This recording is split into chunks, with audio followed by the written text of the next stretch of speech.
Sebagai negara yang memiliki luas daratan sangat besar dan juga berbatasan dengan banyak negara, Cina adalah negara yang hampir semua perbatasannya mendapatkan konflik. Salah satu yang paling mencengangkan adalah konflik di kawasan Himalaya, di mana Cina berseteru dengan India. Di lokasi ini setidaknya sudah ada 5 kali pertempuran yang terjadi antara India dan Cina, mulai dari tahun 1962, 1967, 1975, 2017, dan yang paling anyar di tahun 2020 kemarin. Nah, sebab konflik ini, India sebagai negara yang kekuatan militernya lebih rendah dari Cina harus terus memutar otak agar mendapatkan kemenangan. Makanya konflik kedua negara ini sangat seksi untuk terus disaksikan dan juga diperbincangkan. Mulai dari mengapa kawasan Himalaya yang menjadi batas kedua negara sangat penting, bagaimana sikap dunia internasional pada konflik kedua negara, hingga bagaimana strategi-strategi India untuk menjebak Cina dalam konflik Himalaya. Sebagai tempat yang terus menjadi sumber konflik, tentu kita penasaran dengan hal strategis apa yang dimiliki Himalaya. Konflik antara India dan Cina di Himalaya terjadi karena ketidaksepakatan antar kedua negara tentang batas-batas wilayah mereka. Pada tahun 1912, Inggris yang waktu itu memiliki kekuasaan di Himalaya membentuk sebuah garis bernama McMahon Line dengan panjang 806 km. Cina melihat garis ini sebagai hal yang tidak wajar dan tidak pernah menerima keputusan dari Inggris tersebut. Cina punya klaimnya sendiri berdasarkan dari sejarahnya. Makanya Cina seringkali melewati perbatasan McMahon Line karena ketidaksepakatan mereka tersebut. Pada puncaknya, kegiatan Cina yang melewati batas tersebut akhirnya memicu perang tahun 1962 dan menjadi perang Cina melawan India yang pertama di Himalaya. Dalam beberapa dekade, perang ini terus berlanjut dan terus berulang hingga pada akhirnya di tahun 1996, kedua negara sepakat untuk membuat larangan penggunaan senjata di wilayah konflik. Namun, meski kedua negara sepakat akan hal tersebut, tensi terhadap konflik kedua negara masih sangat tinggi. Sebagai respon atas pertikaian tahun 2020 lalu, India dan Cina akhirnya menyepakati perjanjian damai pada Juni 2020. Salah satunya dengan meningkatkan komunikasi kedua pihak, termasuk militernya. Namun hal tersebut tak berlangsung lama karena akhir tahun 2022 lalu, kondisi fisik kembali berlangsung. Konflik antara India dan Cina tentu saja bukan tanpa alasan. Untuk mengetahui hal tersebut, kita harus tahu dengan garis berikut yang bernama Line of Actual Control di wilayah sepanjang 3.400 km. Sulitnya, Line of Actual Control ini tidak punya catatan sejarah pasti. Makanya India dan Cina tidak punya kontrol wilayah penuh yang bahkan membingungkan kegiatan patroli militer. Nah, daerah ini merupakan dataran tinggi yang berisi pegunungan dan lembah, yang jika dilihat sebenarnya tidak punya signifikan dijadikan pemukiman. Namun, siapa sangka kalau daerah tanpa penghuni ini sangat penting. Bagi India dan Cina, pegunungan Himalaya adalah hal yang mahal karena bisa jadi penghubung untuk jalur perdagangan dan juga kegiatan diplomatik kedua negara.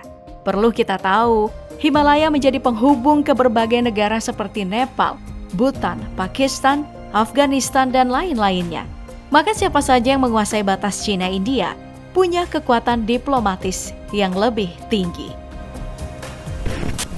Konflik perbatasan di Himalaya antara Cina dan India juga merembes ke berbagai atau beragam masalah. Salah satu yang paling mencengangkan datang dari aspek ekonomi yang berputar di Samudra Hindia.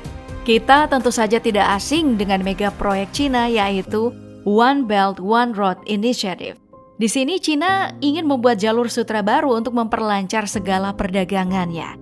Di Samudra Hindia, operasi One Belt dari Cina ini adalah kunci utama.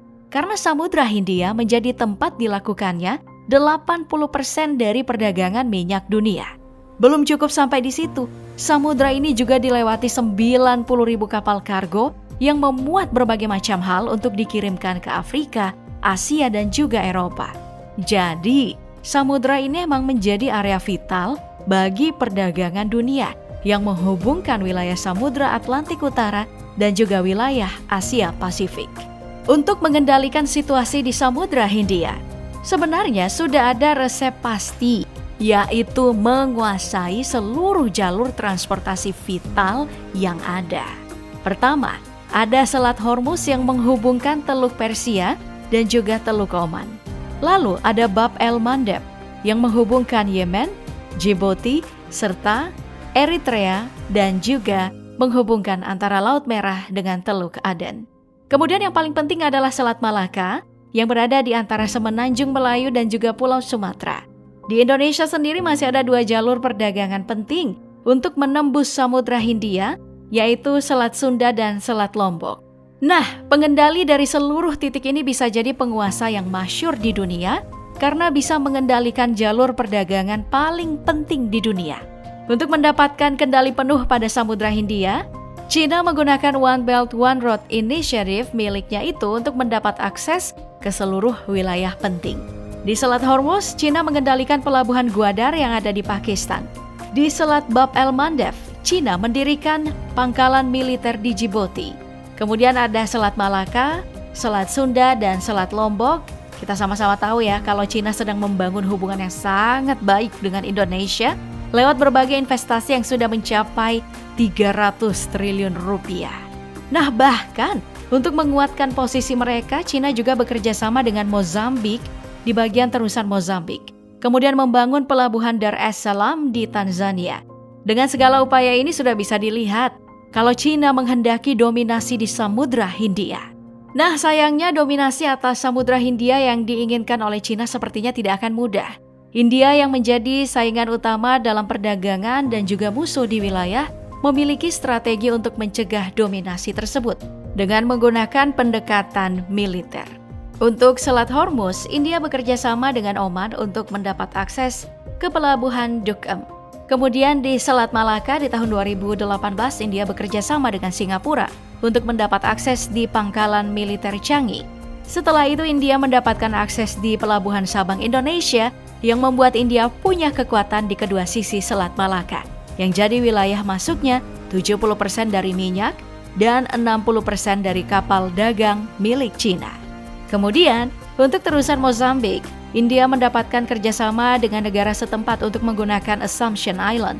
Jadi bisa dilihat ya, jika India memang mengusahakan untuk menahan kekuatan China di Samudra Hindia. Pendekatan militer lewat kerjasama yang dilakukan oleh India memang dikhususkan untuk mengurung China. Di wilayah darat India bahkan menggandeng Vietnam, Jepang, dan Mongolia. Dengan ini bisa dibilang kalau India memiliki strategi cermat untuk menjebak China. Meskipun konflik perbatasan dan strategi kepung-mengepung ini mengindikasikan ketidakcocokan kedua negara ini, namun siapa sangka kalau keduanya malah dekat dan mesra di BRICS, sebuah aliansi yang diprakarsai China dan India beserta negara lainnya untuk menjalin kerjasama ekonomi. Bahkan lewat BRICS, China dan India berencana untuk membuat sistem ekonomi baru untuk melemahkan dolar Amerika. Nah, apakah konflik antara India dan China ini bakalan jadi bara dalam BRICS yang bisa membuat aliansi tersebut bubar? Atau ini menjadi pelajaran penting bahwa dari hubungan China dan India ini kita bisa belajar kalau meski saling benci di satu aspek, kita juga harus bisa kompromi asal bisa saling untung.